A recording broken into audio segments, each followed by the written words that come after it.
Hi friends, welcome to my channel. Sharath Chandra జాగ్రత్తగా భూమిని తీసుకొచ్చి బెడ్ మీద కూర్చోబెట్టి, అమ్మ భూమి, ఇది నీ ఇల్లు, ఎప్పటికీ ఈ ఇంట్లో నీ స్థానం అలాగే పదిలంగా ఉంటుందమ్మా అని చెప్తూ ఉంటాడు శరత్ చంద్ర. కానీ భూమి మాత్రం బాధపడుతూనే ఉంటుంది.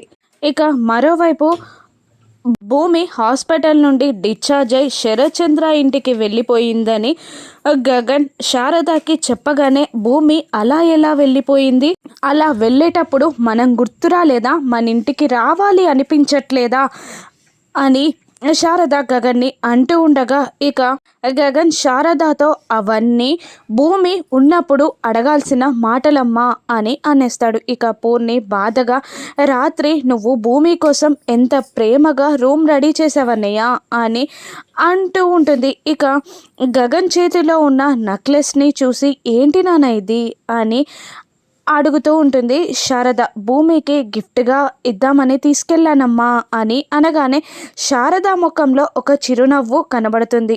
ఆనందంగా గగన్ని, అంటే నువ్వు భూమిని ఇష్టపడుతున్నావా అని అనగానే గగన్ కూడా నవ్వుతూనే శారద వైపు చూస్తాడు. ఇక గగన్ చూపులో భూమిని గగన్ ఇష్టపడుతున్నాడని శారద తెలుసుకుంటుంది. మరోవైపు కృష్ణప్రసాద్ భూమితో మాట్లాడుతూ ఉంటాడు.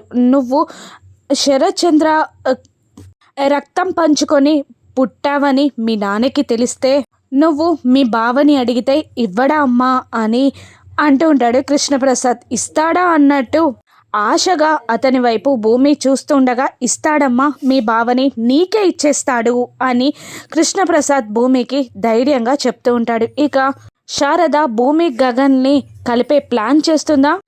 ఆ భూమి తన కన్న కూతురు అని శరత్ చంద్ర ఎలా తెలుసుకొని ఉన్నాడో రాను ఎపిసోడ్స్లో చూద్దాం. Thank you for watching.